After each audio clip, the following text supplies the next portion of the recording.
4 match of the day was the first of 3 Perth derbies for season 2012. The Royals at home to the Falcons. East Perth coming off a very good performance against Claremont last week when they went down by just 4 points after trailing by 5 goals at three-quarter time. They finished strongly and came into this game with plenty of momentum. West Perth, on the other hand, hadn't won a game since round 23 of last season and definitely needed a form reversal. Well, the game got off with typically a spirited fashion, as is the case in Perth derbies.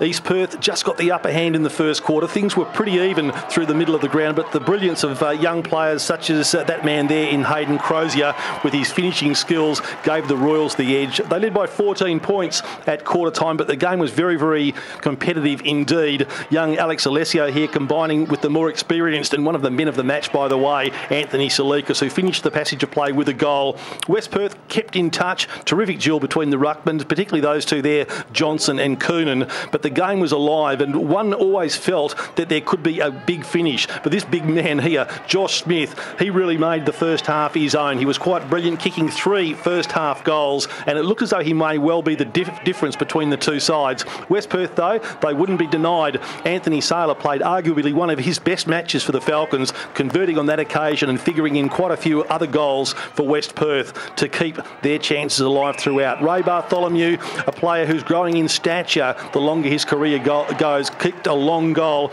and at half-time, West Perth, more than just in the game, they were only 12 points behind. Michael Swan, as always, leading from the front. The Royals just got the upper hand in the third quarter, and when they went into the final change, they led by 23 points, and it looked as though they were confident and playing well enough to finish over the top of West Perth, whose forms and spirit had been down of late.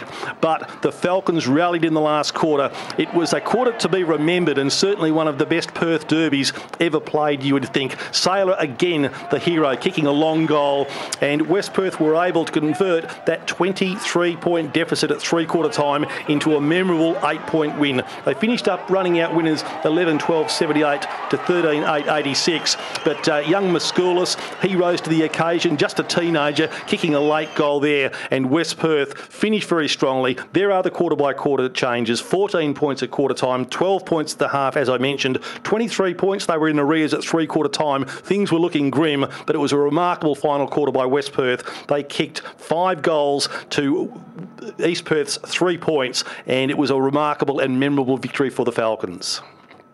Next week, we travel down to Rushton Park for our round 4 match of the day between Peel Thunder and East Fremantle. Promised to be a great game. Peel Thunder haven't won a game yet, but lost by just 5 points to Perth on the weekend, and East Fremantle making their first appearance for the season, big winners over premiership favourites Claremont. So join us next week at Rushton Park on air from 2 p.m.